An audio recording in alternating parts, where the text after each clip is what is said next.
मोक्षमार्गस्य नेतारम् भेत्तारं कर्मभूभृताम् ज्ञातारं विश्वतत्त्वानां वन्दे तद्गुणलब्धये वन्दे तद्गुणलब्धये।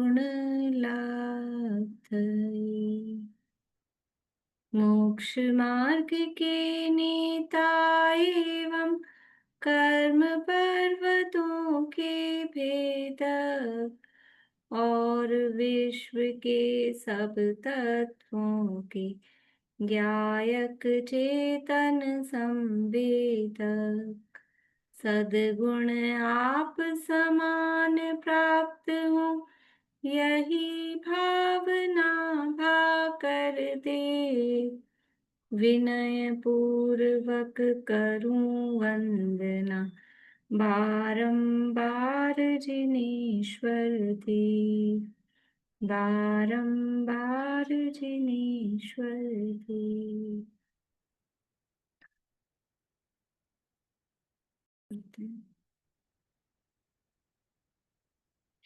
तत्वार्थ सूत्र नामक ये महाशास्त्र है, आचार्य उमा स्वामी देव द्वारा रचित। इसके अंतर्गत चौथा अध्याय यहाँ अपना चल रहा है, जिसके अंतर्गत देवगति का प्रकरण यहाँ देख रहे हैं। और देव चार मतलब देवगति में क्या देखना है, तो वर्णन तो जीवों का करना है। तो देवगति में जो जीव पाए जाते हैं उनका वर्णन यहाँ बता रहे हैं। तो वो जो जीव हैं वो चार प्रकार के हैं, भवनवासी, व्यंतर, ज्योतिष और वैमानिक।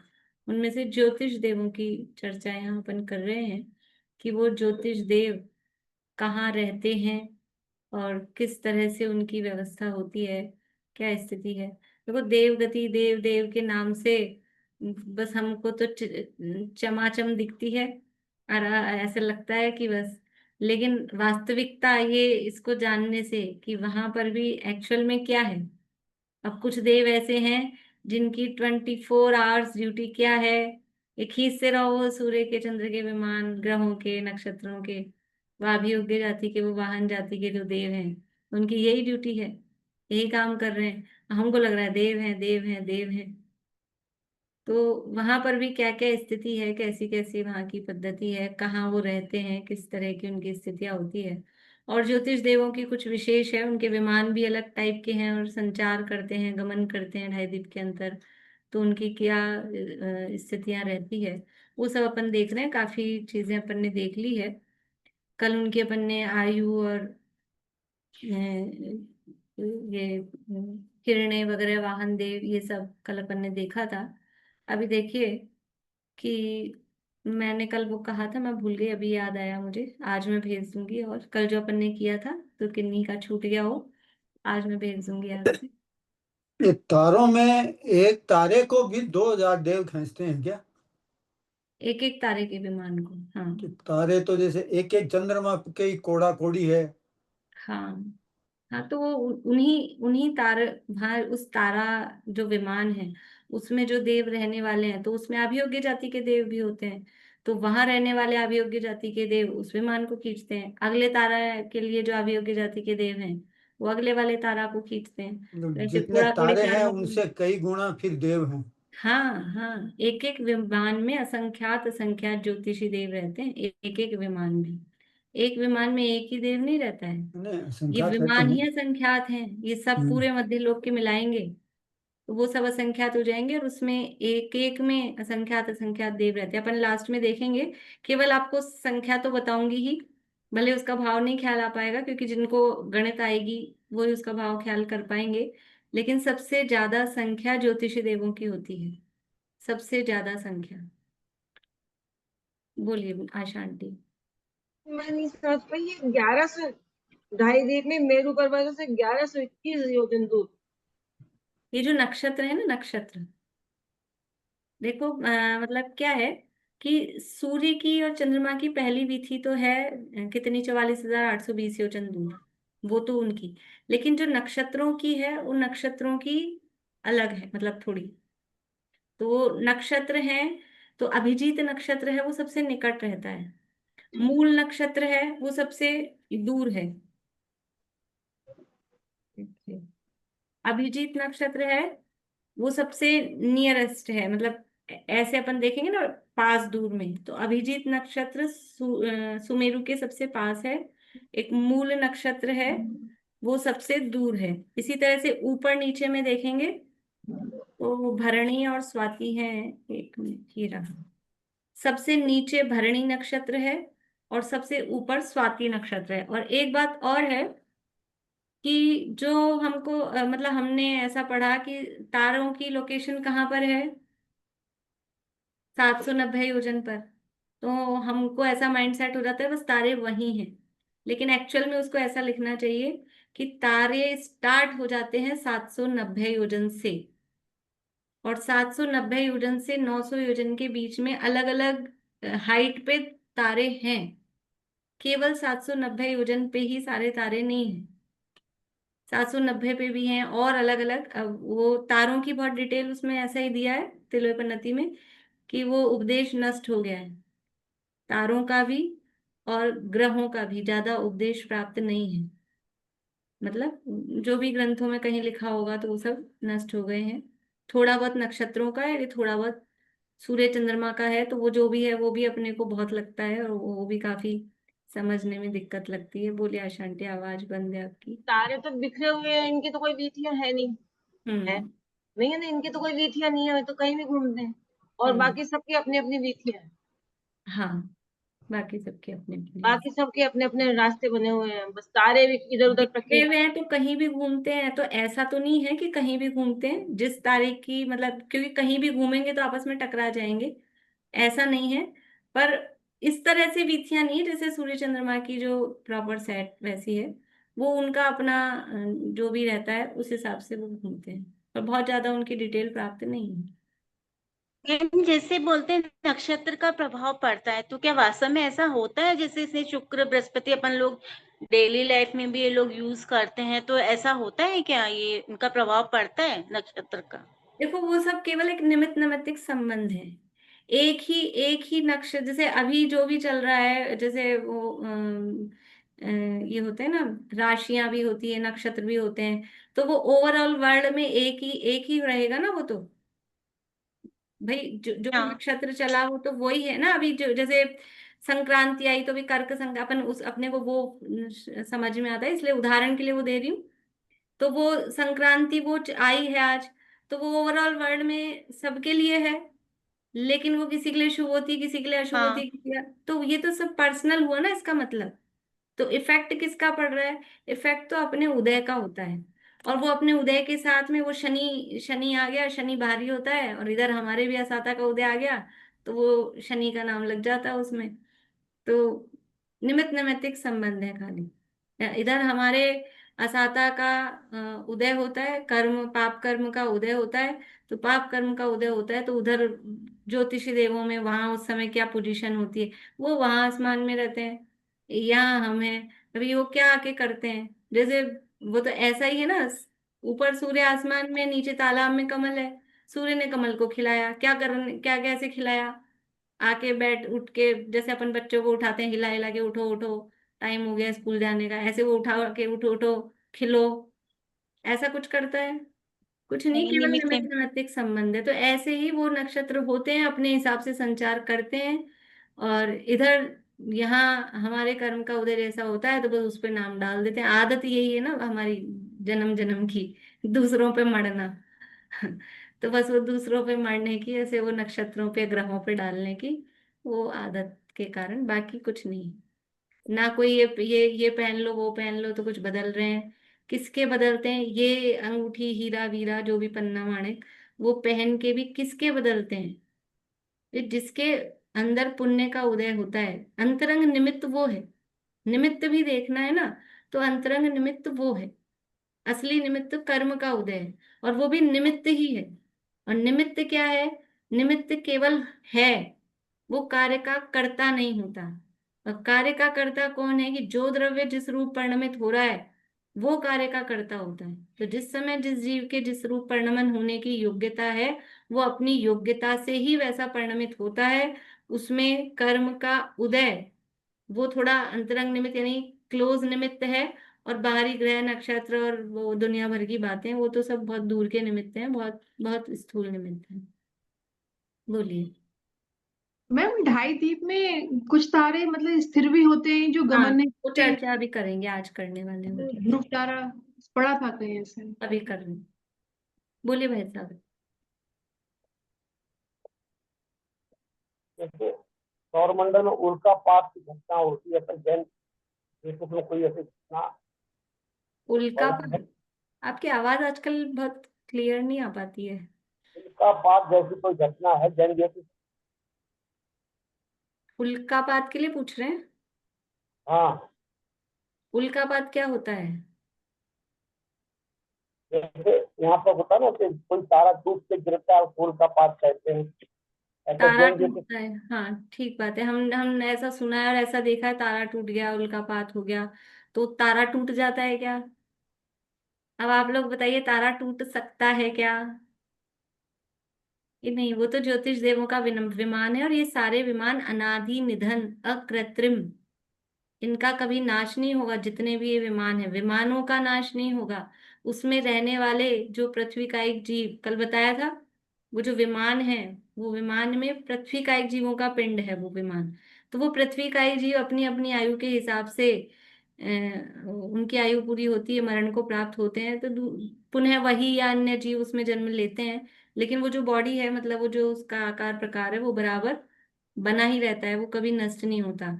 हमको जो दिखता है कि तारा टूट रहा है या उल्कापात हो रहा है, ये सब क्या क्या वहां पुद्गल है ना, पूरे लोक में सब भरे हुए हैं।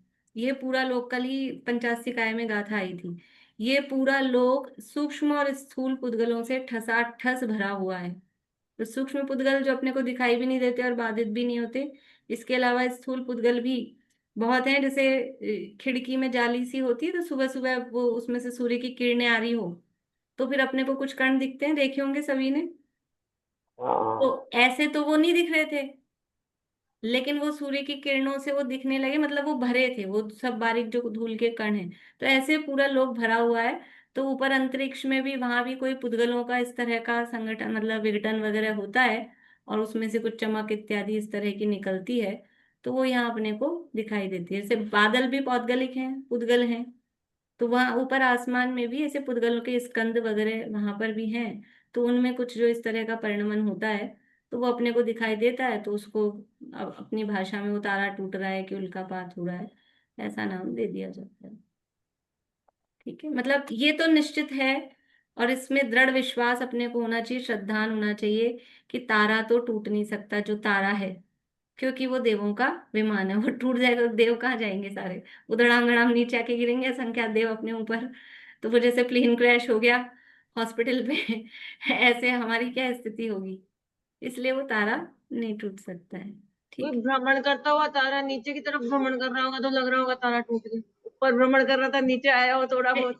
नीचे भी 790 योजन से नीचे तो नहीं नहीं, आ सकता। 790 तो नहीं, पर बीच में कहीं ऊपर से नीचे आया हो तो लग रहा हो कि टूट गया तारा। नहीं, तारे छोटे होते हैं, चमक भी कम होती है, तो इतना ऐसे नहीं समझ आता। दिखते नहीं। देखिए, तो ये नक्षत्रों के लिए मैं आपको बता रही थी कि सुमेरु से सबसे निकट में उत्तर में अभिजीत नक्षत्र है, और सबसे दूर, वो सुमेरु से सबसे दूर वो मूल नाम का नक्षत्र है। और इसी प्रकार से सबसे नीचे, मतलब ये तो ऐसे बताया दूर पास तिर्यक रूप से, और अब ऐसे ऊपर नीचे में देखेंगे तो सभी नक्षत्रों में सबसे नीचे भरणी नाम का नक्षत्र है, और सबसे ऊपर स्वाति नक्षत्र है। और इन नक्षत्रों संबंधी भी तारे हैं, बहुत सारी बातें हैं, वो अपने उसमें ज्यादा वो मतलब वो ज्योतिषियों की लैंग्वेज, और उसमें थोड़ा अपन उलझ जाते हैं। अभी सामान्य सा समझ लें, वरना उसमें ऐसा है, इस नक्षत्र संबंधी इतने तारे, इस नक्षत्र संबंधी इतने तारे, ऐसा भी है। तो सामान्य सा समझ लें, ठीक है। अब ये जो ज्योतिष विमान है, इन विमानों की जो स्पीड है, देखो 5 प्रकार के ज्योतिष देव हैं: सूर्य, चंद्रमा, ग्रह, नक्षत्र और तारे। तो अब उधर उस दिन अमन जी ने पढ़ाए थे अपने को, इनकी स्पीड के लिए आकाश खंड गगन खंड आचार्यों ने किए हैं। पूरा जो इनकी सरकमफ्रेंस है, पूरी जो इनकी परिधि है, वीथी है, उस वीथी के खंड किए और उसको आकाश खंड नाम दिया, जिससे कि इनकी स्पीड पता लग सके कि किसकी स्पीड कितनी है। तो आप लोगों ने लिखा होगा कि मुहूर्त में एक मुहूर्त में सूर्य कितने आकाश खंड क्रॉस करता है और चंद्रमा कितने आकाश खंड क्रॉस करता है। लिखा है आप लोगों ने, किसी ने? पारुल ने लिखा होगा जरूर, बोलिए पारुल। भाभी एक मुहूर्त में सूर्य 1830 1830 आकाश खंड चलता है। और चंद्रमा? अभिजीत अभिजीत नक्षत्र 630 आकाश खंड चलता है। अभी तो केवल सूर्य का और चंद्रमा का बता दूं। चंद्रमा का नहीं लिखा हुआ। चंद्रमा का नहीं लिखा? चंद्रमा का किसने लिखा है? बोलिए अंकल। 1768 आकाश खंड। 1768, ठीक है। सूर्य चल रहा है एक मुहूर्त में 1830, 1830 आकाश खंड, ठीक है, मतलब इतना चल रहा है। अब आकाश खंड नहीं भी किसी को ख्याल आ रहा हो तो भाई ये तो समझ में आ रहा है, उसको आगे कुछ भी लगा दो, सेंटीमीटर, मीटर, किलोमीटर, कुछ भी, अपने को तो नंबर देखना है। सूर्य चल रहा है 1830 और चंद्रमा चल रहा है उतनी ही देर में 1768, 1768। तो कौन ज्यादा तेज चल रहा है? सूर्य तेज चल रहा है कि चंद्रमा तेज चल रहा है? कर सकते हैं कि नहीं कर सकते हैं? कुछ गणित नहीं लगानी है, केवल बस जरा सा दिमाग लगाना है। सूर्य तेज चल रहा है क्योंकि सूर्य 1830 वो ज्यादा आगे बढ़ रहा है, ये 1768 ये पीछे रह रहा है। तो इससे समझ में आ रहा है सूर्य की गति चंद्रमा से तेज है। अभी एक और चीज, तीसरा और उन्होंने बताया था, शायद किसी ने लिखा होगा, नक्षत्र एक मुहूर्त में कितने आकाश खंड क्रॉस करते हैं? कॉमन रूप से नक्षत्र, अलग अलग नक्षत्रों का नहीं, कॉमन रूप से नक्षत्र एक मुहूर्त में कितने आकाश खंड ग्रहण करते हैं, क्रॉस करते हैं? लिखा है किसी ने? बताया था उन्होंने, वो तो मुझे ख्याल है, और वो भी मुझे ख्याल है, मैं तो आप लोगों ने लिखा हो तो पूछ रही हूँ, नहीं लिखा?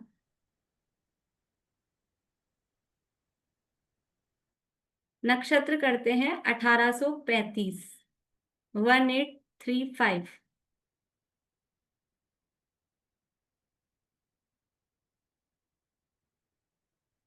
अब बताइए तीनों में स्पीड किसकी ज्यादा है? तीनों में स्पीड किसकी ज्यादा है? बोलिए मीना चाची। नक्षत्रों की। नक्षत्रों की ज्यादा है, वो सूर्य से 5 हाँ, गगनखंड और ज्यादा आगे चल रहे हैं, बहुत ज्यादा। ठीक है।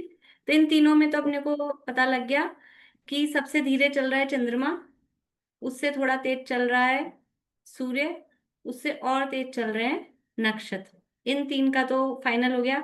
अब दो रह गए अपने पास, ग्रह और तारा। अभी देखिए पांचों की एक साथ देख लीजिए। चंद्रमा सबसे धीरे चलता है, वो यानी जब स्लो वाली वो होगी ना रेस, तो वो फर्स्ट आ जाएगा चंद्रमा। स्लो स्पीड वाली होती है ना, नहीं होती आप लोगों के कहीं कॉलोनी वॉलोनी में ऐसे गेम्स वेम्स कराते हैं तो स्लो साइकिल कौन चला रहा है ऐसा, तो सबसे स्लो चलता है चंद्रमा। चंद्रमा से तीव्र गति है सूर्य की, सूर्य से तीव्र गति होती है ग्रहों की। सबसे धीरे चंद्रमा, चंद्रमा से तेज सूर्य, सूर्य से तेज ग्रह, ग्रहों से तेज नक्षत्र, और नक्षत्रों से तारा। ये शीघ्र गमन यानी तेज गमन करने वाले होते हैं।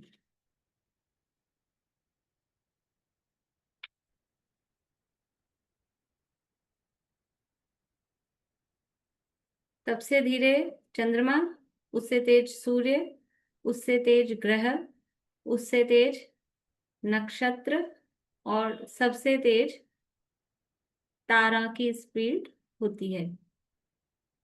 रेफरेंस लिखना चाहें तो तिलोयपन्नती 7वें अधिकार की 499 नंबर की गाथा है।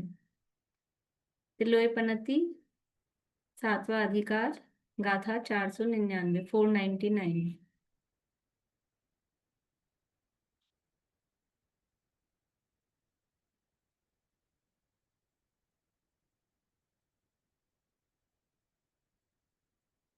चंद्र, सूर्य और ग्रह, ये तीन जो ज्योतिष विमान हैं, इनकी तो अलग अलग वीथियां होती हैं। बहुत सारी वीथियां होती हैं। देखिए अपन ने सूर्य की कितनी वीथियां हैं, सूर्य के गमन की कितनी वीथियां हैं। रजनी जी मुंबई, सूर्य के गमन की कितनी वीथियां हैं? 184। 184। और चंद्रमा के गमन की कितनी वीथियां हैं? बोलिए अलका जी गांधी। चंद्रमा के गमन की चंद्रमा की हम्म 183। मैं बताऊं? रुके रुके रुके, 183 नहीं, चंद्रमा के गमन की 15। अरे ऐसा नहीं करिए, मैं पूछ रही, मुझे मालूम है आपको पता है। चलिए बता दिया इन्होंने, 15 चंद्रमा के गमन की 15 वीथियां हैं, तो ये ज्यादा हैं, है ना। तो सूर्य की, चंद्रमा की और इसी तरह से ग्रहों की भी वीथियां होती है। अभी संख्या उनकी नहीं पता, लेकिन उनकी भी अलग अलग वीथियां होती हैं। इन तीन की तो अलग अलग वीथियां होती हैं। बाकी जो कौन बचे हैं, नक्षत्र और तारे, इनके जो गमन का है वो अलग अलग विधियां नहीं, एक ही पथ में वो गमन करते हैं। नक्षत्र और तारे वो एक ही पथ में गमन करते हैं। 2-3 रेज हैंड हो रहे हैं, अगर उनको कुछ पूछना है तो रहने दें, बाकी नहीं तो डाउन कर लें। बोलिए अंकल। ये स्पीड में ग्रह और तारों की भी है क्या कहीं लिखी? नहीं, वो ग्रह और तारों की कितने गगनखंड है ऐसा पढ़ने में नहीं आया, पर ये सूर्य गाथा इसलिए मैंने आपको सूर्य रेफरेंस लिखाया है। सूर्य और नक्षत्र में 5 का ही फर्क है, ग्रह उनके बीच में है, उन्हीं के बीच में कहीं होंगे। एग्जैक्ट नहीं। हाँ, पर ये तो गाथा है, ये जो स्पीड की हम्म। एग्जैक्ट ऐसे कैसे गाथा दी है, लेकिन अब वो कितने गगनखंड ग्रह क्रॉस करता है वो मेरे को देखने में नहीं आया, मुझे तो देखने में नहीं आया। बाकी कहीं होगा तो, पर ये गाथा के आधार पे मैंने आपको बताया है।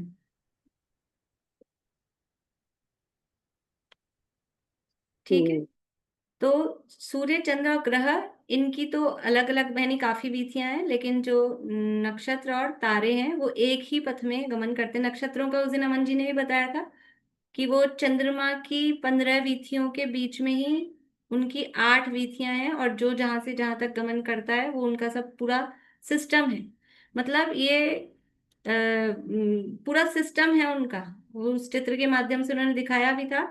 और जितनी स्पीड जिनकी है वो उतनी स्पीड से चलता है, दूसरे वाले से टकरा जाए, क्रॉस कर जाए, ऐसा नहीं होता। वो अपने अपने क्रम में, अपने अपने व्यवस्था से सारा काम, स्वयं इस जगत का सब काम हो रहा है। इतने सारे विमान, असंख्यात की संख्या में पूरे, और सब अपने अपने हिसाब से जो जहाँ स्थिर है वो वहां स्थिर है, जहाँ भ्रमण कर रहे हैं वो वहां भ्रमण कर रहे हैं। कोई उनमें आपस में एक्सीडेंट, कोई क्रैश होना, ये कुछ व्यवस्था नहीं होती है।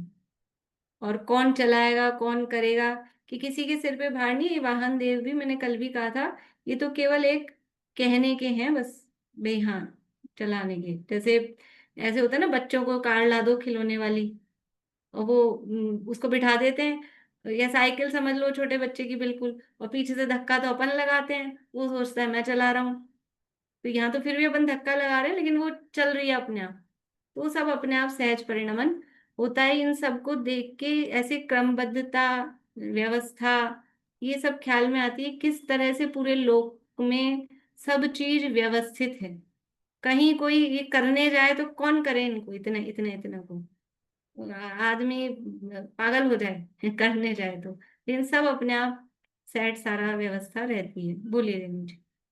मैम जो नक्षत्र है तो वो जो 8 विधियों में गमन कर रहे हैं, तो जैसे कुछ नक्षत्र कुछ ही विधियों में गमन करते हैं, कुछ नक्षत्र कुछ ही विधियों में, इस तरह बताया था शायद उन्होंने ना। हम्म। मतलब सारे नक्षत्र सारी विधियों में गमन नहीं करते हैं। नहीं नहीं, क्योंकि हाँ 8 ही विधियों में करते हैं ना, 15 में से कोई सिलेक्टेड जो 8 हैं उन्हीं में बाकी मतलब सारे नक्षत्र वो सेट हैं। हाँ, नहीं लेकिन वो नक्षत्र तो सेट है, लेकिन कुछ नक्षत्र मतलब दो एक ही विधि में 7-8 हाँ नक्षत्र है हाँ हाँ हाँ वैसे। हाँ। और दूसरी बात मैं बोल रही थी कि मैम जो तारे हैं तो उनकी भी विधियों का कुछ है क्या, कितनी विधि है या नहीं, क्या? मैंने बताया ना, मैंने शुरू में कह दिया, तारों का और ग्रहों का उपदेश नष्ट हो गया है, प्राप्त नहीं है, ऐसा आचार्य ने खुद ने गाथा में लिखा है। ठीक। देखिए,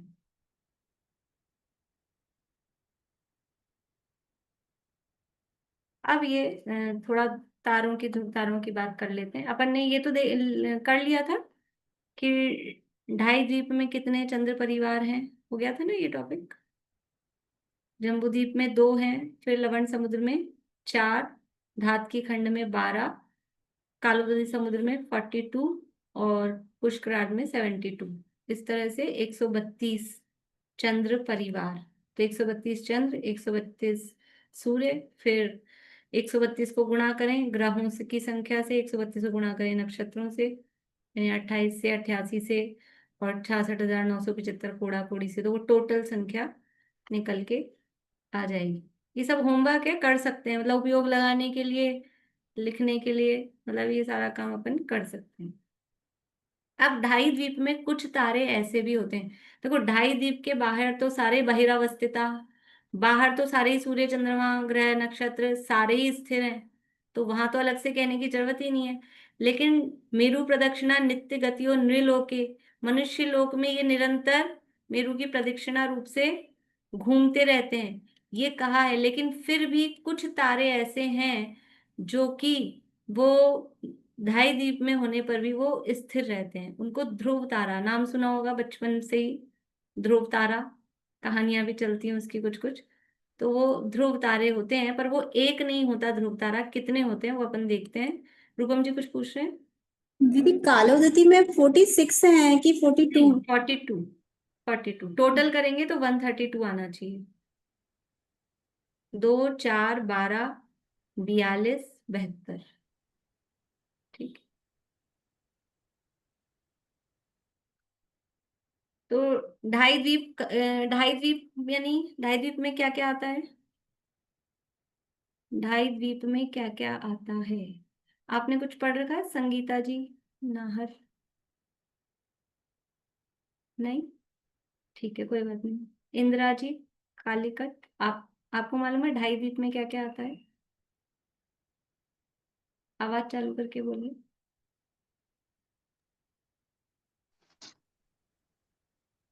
जम्बूद्वीप, लवण समुद्र, हम्म घाट की खंड, हम्म कालोदती समुद्र, हम्म हम्म, अर्ध पुष्कर द्वीप। बढ़िया, बहुत अच्छा। जम्बू द्वीप, लवण समुद्र, धात की खंड द्वीप, कालोदरी समुद्र और आधा पुष्कर द्वीप, ये 2.5 द्वीप है। तो जम्बू द्वीप में कितने तारे हैं? जम्बू द्वीप में कितने तारे हैं, बोलिए नूतन जी। 36। अरे नहीं, अभी तो मैं ध्रुव तारे नहीं पूछ रही, तारे अच्छा, पूछ रही हूँ। तारे। ध्रुव चलो। तारे तो मैं बताऊंगी अभी। तारे बताए हैं ना, तारे कितने हाँ, हैं? तारे तारे तारे। चलिए देखते हैं। जम्बू द्वीप में कितने तारे हैं? गिने नहीं आप लोगों ने अभी तक? गिने थे, याद भूल गए। बोलिए अनीता जी कोठारी। 13,350, 133950। क्या बोलेंगे इसको? 13,000। 1,33,00,000। 1,33,00,000। नहीं, 1,33,000, 1 करोड़ नहीं, सॉरी, ते- 1,33,950 कूड़ा तारे। कोड़ी। 66,975 कूड़ा कोड़ी एक चंद्र परिवार में है। ये तो संख्या याद हो गई ना। 66,975 कोड़ा कोड़ी एक चंद्र परिवार में है और जम्बू द्वीप में डबल है। तो 1,33,950 कोड़ा कोड़ी तारे वो जम्बू द्वीप में है। अब इतने सारे तारों में से कुछ तारे ध्रुव हैं, स्थिर रहते हैं। वो कितने हैं? तो जम्बू द्वीप में है 36 ध्रुव तारे हैं, एक ही नहीं है। जम्बू द्वीप में 36 ध्रुव तारे हैं।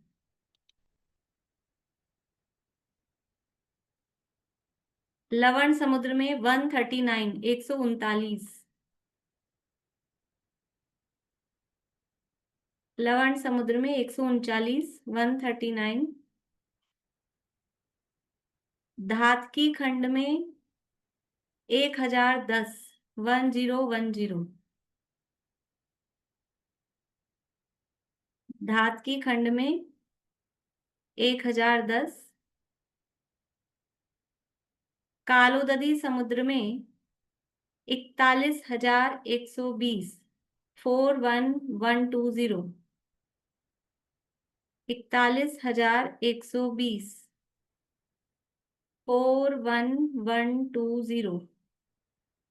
और पुष्करार्ध आधे पुष्कर द्वीप में 53,230 53230। 53,230 टोटल करेंगे, कौन करके बताएंगे? तो पूरे 2.5 द्वीप में कितने ध्रुव तारे हैं? आपका समय शुरू होता है अब। कौन पहले कर रहा है बताते हैं जल्दी से। अनीता जी ने कर लिए, बोलिए अनीता जी। 95,535। बहुत बढ़िया। 95,535। 95535।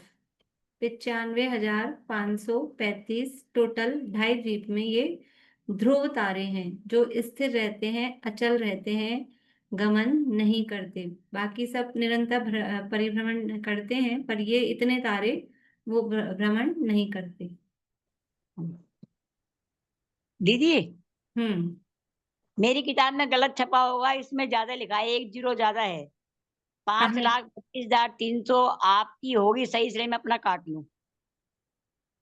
हाँ मेरी नहीं, में ये 1 तो 0 ये ज्यादा। तो मैंने त्रिलोकसार से देख के ही, त्रिलोकसार तिलोपन्नति से देख के ही मैं आपको बता रही हूँ। मेरे पास भी वैसे वो त्रिलोक भास्कर है, लेकिन ना नहीं, त्रिलोक वो भास्कर तो वो मतलब, हाँ नहीं, 1 0 गलत छपी हो सकती है। हाँ हाँ, उसमें मिसप्रिंट हो सकता है, बिल्कुल। मिसप्रिंट, ठीक।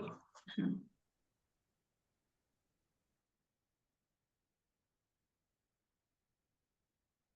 ठीक है। तो ये इतने ध्रुव तारा हैं और बाकी वो सब स्थिर तारे हैं, इस तरह से। अब जम्बूद्वीप से बाहर आ जाए अपन। पारुल कुछ पूछना है, बोलो। भाभी ध्रुव तारे स्थिर रहते हैं ना, बाकी तारे भ्रमण करते हैं। बाकी तारे भ्रमण करते हैं, हाँ। जम्बूद्वीप के बाद क्या है? लवण समुद्र। और हमने पढ़ा था कि जो जम्बूद्वीप के सूर्य चंद्र हैं, उनका जो वे है, उनका जो पथ है, उनकी जो वीथियां हैं, वो कहाँ पर आ रही हैं? लवण समुद्र के ऊपर। टोटल जो वीथियां हैं सूर्य की 184। 184 वीथियों में से कितनी तो जम्बूद्वीप के अंदर अंदर मतलब जम्बूद्वीप के ऊपर रहेंगी, तो ऊपर ही। पर जम्बूद्वीप के ऊपर पड़ रही है कितनी? लवण समुद्र के ऊपर पड़ रही है।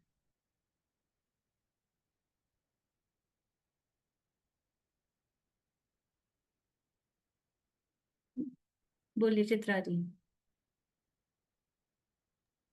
65 जम्बू द्वीप के अंदर में है, और लवण समुद्र में? बाद बाकी लवण समुद्र में। बाद बाकी तो आप करके बताइए ना, निकाल चलिए कोई बात नहीं। विनीता आंटी बोलिए। हाँ जी, 119। 119 जो वीथियां हैं वो लवण समुद्र के ऊपर पड़ती हैं, ठीक है ना। और जो 65 जम्बूद्वीप के ऊपर पड़ रही हैं, उनमें से भी प्योरली जम्बूद्वीप, मतलब जम्बूद्वीप की एक बाउंड्री वॉल है, जिसे अपन ने देखा था तीसरे अध्याय में, जगती। वो 4 योजन की है। तो उस बाउंड्री वॉल पे 2 वीथियां पड़ जाती हैं। तो 65 में से अगर प्योर देखा जाए पूरी तरह से जम्बूद्वीप में, तो वो 63 जम्बूद्वीप में होती है और 2 को बोलते हैं वो बाउंड्री वॉल पर ही है। लेकिन हम मतलब ज्यादा कठिनाई ना हो, इसलिए 65 जम्बूद्वीप के अंदर और 119 वो लवण समुद्र के अंदर, इस तरह से वीथी देखते हैं। तो जो जम्बूद्वीप के अंदर, नहीं, लवण समुद्र के अंदर जो वीथियां आ रही हैं, तो क्या जम्बूद्वीप का जो सूर्य है वो पानी में डूब जाता है? समुद्र है ना, नहीं, वो कहाँ पर है सूर्य?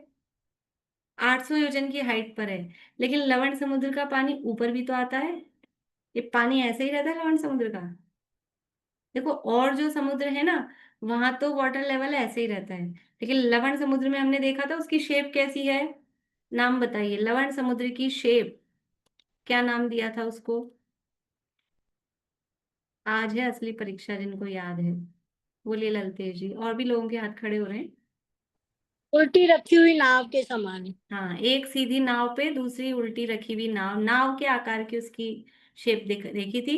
तो कैसी होती है वो, कि किनारे पे से धीरे धीरे करते हुए पानी का स्तर ऊंचा उठता है, ऐसे ऐसे ट्रायंगल जैसा, इस तरह का उसका शेप होता है।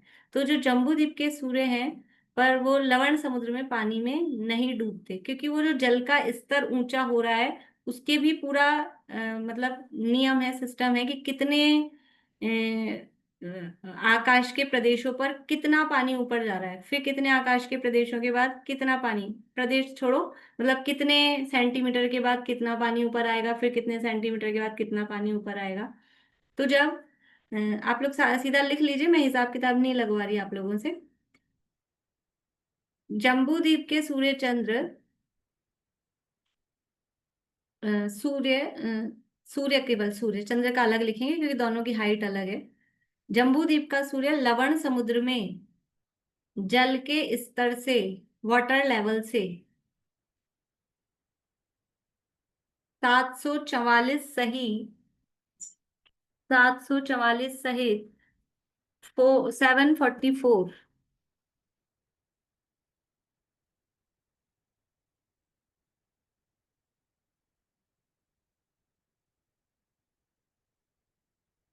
744 सहित 1692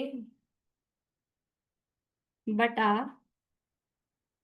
5795 योजन। पॉइंट्स में भी आ सकता है, पर मतलब अभी मैं बताऊंगी तरीका, तो आप अगर निकालेंगे, कैलकुलेटर में निकालेंगे तो वो पॉइंट्स में आएगा, हाथ से करेंगे तो इस तरह से आएगा। ठीक है। जम्बूद्वीप का जो सूर्य है वो लवण समुद्र में जल का जो लेवल है उससे 744, आप तो ये अभी छोड़ दो केवल समझने के लिए, ये बटे वाली संख्या को छोड़ दो, तो 725 योजन ऊपर है। भूमि से कितना ऊंचा है सूर्य? चित्रा पृथ्वी से 800 योजन ऊंचा है। और लवण समुद्र में क्योंकि पानी थोड़ा सा ऊपर आया है, तो वहां पर सूर्य उस पानी के स्तर से 725 योजन लगभग ऊंचा है। ठीक है। क्यों है ऐसा? क्योंकि जो जम्बूद्वीप में, नहीं, लवण समुद्र में जो सूर्य की वीथी है, कहाँ तक गई है लास्ट वीथी, अंतिम?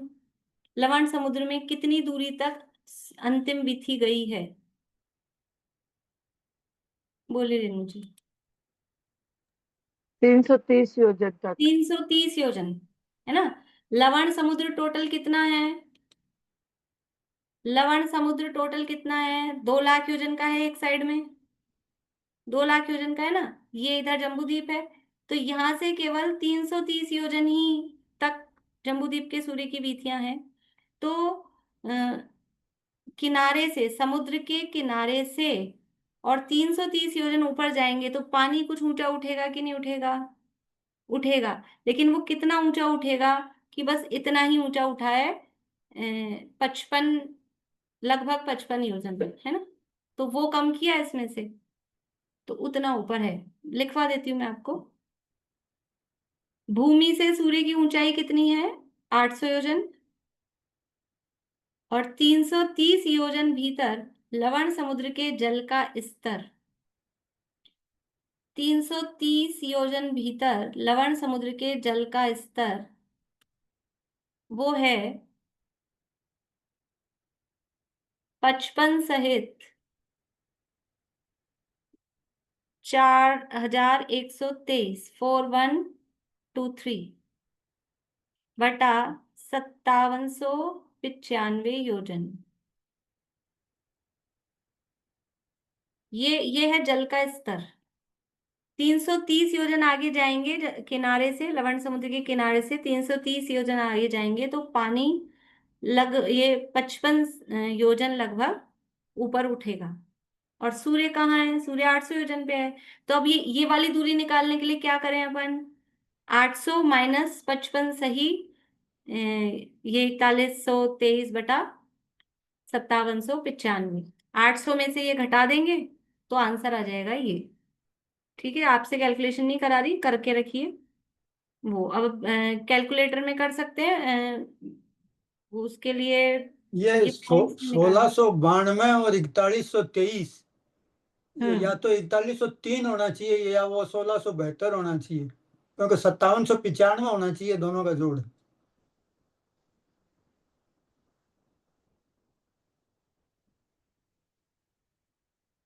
है तो बेहद, मैं एक बार और देख लूंगी अगर हाँ, आप। वो नहीं लिखने में ही होगा, या तो ये 4103 है या वो 1672 है। 1692 है, 1692 है ये। इसके ये तो 1692 कह रहे हैं ना, ये हाँ, 72 हो। तो ये फिर 4103 ही होगा, अच्छा, मैं देख लूंगी, मूल में ग्रंथ में क्योंकि देख लूंगी। 5795 ही होना चाहिए जोड़ तो। एक मिनट रुकिए, एक मिनट रुकिए।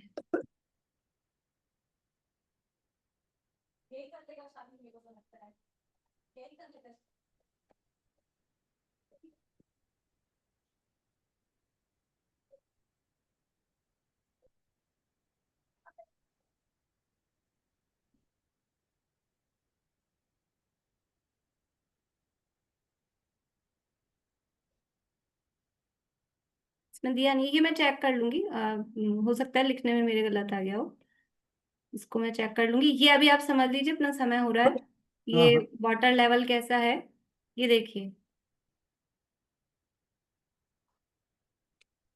कि ये यहाँ से किनारा है, ये लवण समुद्र का, और यहाँ आए 330 योजन आगे आए तो पानी कितना ऊपर आया है? बस इतना ऊपर आया है। और सूर्य है, वो समझ लीजिए यहाँ है, ये इन्होंने लिखे नहीं है, ये इधर, ये इधर, ये रहा, इधर है, ये वाला चित्र देखिए। ये वाटर इस तरह से ऊपर जा रहा है पानी, तो यहाँ 330 योजन पे ही अंतिम वीथी है सूर्य की। और इस जगह से ये नीचे लाइन खींचेंगे तो पानी कितना ऊंचा आया है? केवल 55, लगभग 55 योजन ऊपर आया है। तो सूर्य काफी ऊपर है पानी से। लवण समुद्र में जो जम्बू द्वीप का सूर्य है वो पानी से काफी, 750 योजन लगभग ऊपर है, इतना। अभी चंद्र का भी देख लीजिए साथ में ही। फिर कल अपन देखेंगे कि लवण समुद्र के सूर्य वो कहाँ पर है। ठीक है, आज ये कौन से सूर्य देख रहे हैं अपन? जम्बू द्वीप के सूर्य जो लवण समुद्र में घूमते हैं वो, तो वो पानी से ऊपर है। चंद्रमा, जम्बू द्वीप का चंद्रमा लवण समुद्र के में जल के स्तर से 824 सही 1672, या तो ये 72 ही होगा, फिर वो ऊपर 92 लिखने में आ गया मेरे। हाँ, कितना इसमें बताया? इसमें भी 72 है, 1672, 824 सही 1672। इसको यहाँ कर रही हूं मैं। चंद्रमा कितना ऊपर है? 824 सही 1672। फिर उसमें भी 72 ही होगा, सही बता रहे हैं अंकल। उसमें भी आप 72 कर लीजिए। जो सूर्य वाले में था वहां 744 सही 1672।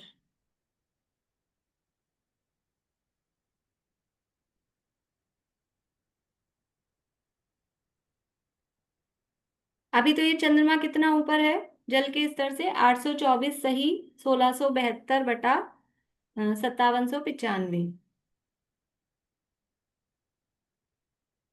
और जो 330 योजन अंदर जाके जो जल का स्तर वो उतना ही है, 55 सही 4123 बटा 5795। जल का स्तर तो चाहे सूर्य हो चाहे चंद्रमा हो उतना ही है। तो अब 880 में से ये 55 सही 4123 बटा 5795, इसको 880 में से माइनस करेंगे तो आंसर आ जाएगा 824, सही ये। ठीक है, यानी जम्बू द्वीप के जो सूर्य और चंद्रमा है वो लवण समुद्र में भ्रमण कर रहे हैं, लेकिन वो जल के ऊपर ही हैं, डूबते नहीं हैं। निष्कर्ष ये निकल के आ गए। ठीक, चलिए, मेरे ख्याल से अभी किसी को प्रश्न नहीं होगा। ये संख्याएं लिखी ली होगी आपने। हाँ भाई, ऐसे मान लेते हैं ना कि जैसे जमीन में से तो 800 ऊंचन योजन, सूर्य की ऊंचाई 800 योजन है, और लवण समुद्र के पानी से 745 योजन ऊंचे। नहीं नहीं, लवण समुद्र के पानी से 745 नहीं कर सकते ना, हर जगह अलग अलग आएगी, क्योंकि वो पानी 330 वाले पे तो यही है ना। लास्ट वीथी में तो इतना है, उसके पहले वाली वीथी पे, सेकंड लास्ट वीथी पे अलग आएगा, उसके हाँ। पहले वाली वीथी पे अलग आएगा। हाँ। इसलिए अपन एक स्टेटमेंट नहीं दे सकते ना कि लवण समुद्र में वो इतना ऊंचा है, क्योंकि हर वीथी में वो पानी का लेवल अलग जा रहा है, ये होते हैं। इसलिए हम एक लेवल नहीं दे सकते। ये चित्र से समझ आ रहा होगा आप लोगों को, ये वापस से दिखा देती हूँ। ये पानी इस तरह से जाएगा ना, समुद्र का पानी इस तरह से ऊपर उठेगा, फिर एक जगह जाके वो सेट होगा। तो ये पानी इस तरह से ऊपर जा रहा है, तो ये अंतिम वीथी है। अब इसके पास वाली वीथी में थोड़ा नीचे है, इसके पास वाली वीथी में और नीचे है, और उसके पास वाली वीथी में और नीचे है, इसलिए सब जगह एक साथ नहीं कह सकते। ठीक ये है, चलिए दीदी अभी। चंद्रमा हाँ का बोलिए, 880 में से माइनस करेंगे ना? फिर से बोलिए। ये चंद्रमा की जो वैल्यू है वो 880 में से माइनस करेंगे 880 ना, में से, 55 में? हाँ 880 में से 55 वाला माइनस करेंगे, तभी आ जाएगा 824। बिल्कुल। चलिए जिनवाणी स्तुति करते हैं।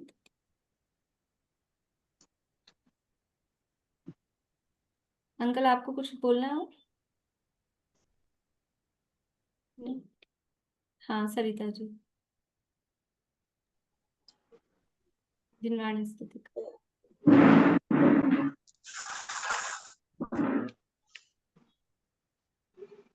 जब से लिया चैतन्य के आनंद का स्वाद, रमणीक भोग भी लगे मुझको सभी निस्वाद। ध्रुव धाम की ही और दौड़ी परिणति मेरी, मेरे ग्रंथता की भावना अब हो सफल मेरी। बीते यहो आराधना में हर घड़ी मेरी।